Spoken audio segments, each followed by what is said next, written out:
Hi and welcome back to our How To Electrical series. Previously I was showing you a demonstration on the continuity of circuit protective conductors on our lighting and radial circuit, and now we want to look at our ring circuit. So once again, in the interest of standardization, we're going to be carrying out the test in accordance to BS 7671 on-site guides, and it's the 3-step process. So, assuming that we have already zeroed out our leads, and if you need to have a look at how to do that, you should watch our previous video. We're going to go straight in and carry out step 1, and that's commonly known as our end-to-end test. So as you see here, we have our line conductors, we have our neutral conductors, and we have our CPC. You see our line conductor coming out of our consumer unit, going around our ring and returning all the way back. So we're now taking our line conductors out of the circuit breaker, and we can also take our neutral conductors out of the neutral bar,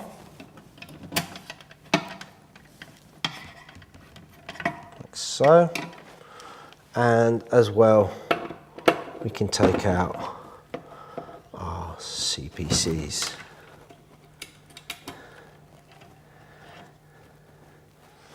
And now we can do our step 1 end to end, taking our values of our R1, Rn, then R2.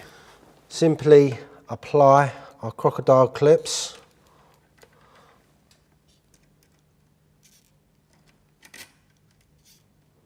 to our R1, our outgoing line conductor, to our incoming return line. Again, using a low ohmmeter, we can get our value of our R1, and that can be recorded down on our test sheet. And then it's the same procedure for Rn and R2.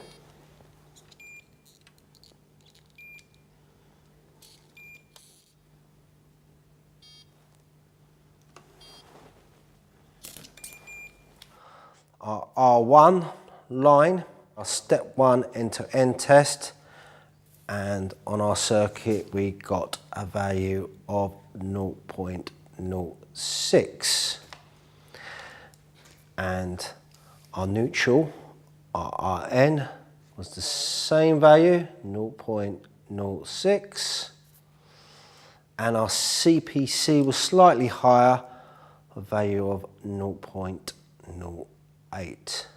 Once we've carried out our end-to-end and recorded our results down on the test sheet, then we are ready to carry out step 2 of the test, and this is where we carry out the figure of 8 test, as commonly known, and I will come back to that later on, where we take our outgoing line, our R1, with our returning or incoming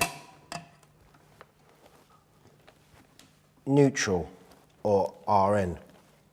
Care must be taken to make sure that you've identified the correct cables.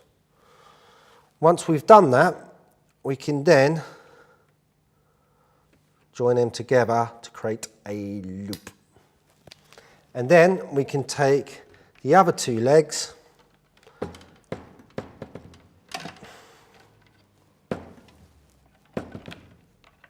and we can join them together as well. I like to use Wago clips. And what in effect we have done here, we've created one large loop of our R1 and our RN. We can insert our test leads into the corresponding terminals there. So line goes into L or R1 and our black cable goes into N. And now we simply take our readings at each socket.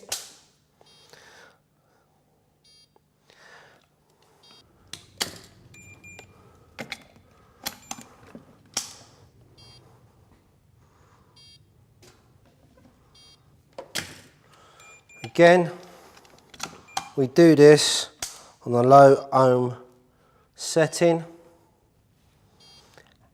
and it's important at this point, at step 2,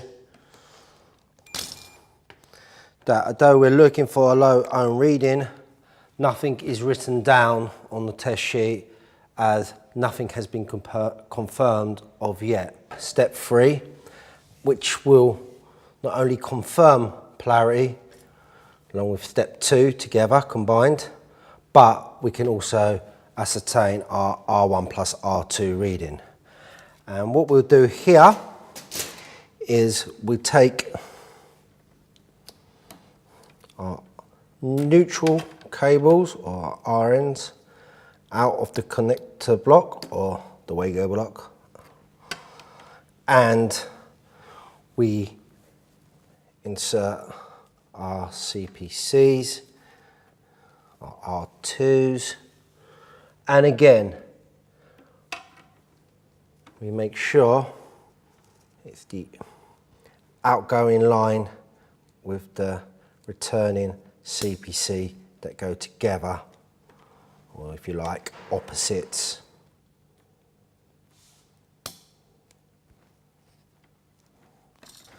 So remembering to change our setting on our plug, where the black cable now goes into our R2 terminal. Once again, we plug in, place on auto lock, and now we're getting a very low ohm reading once again.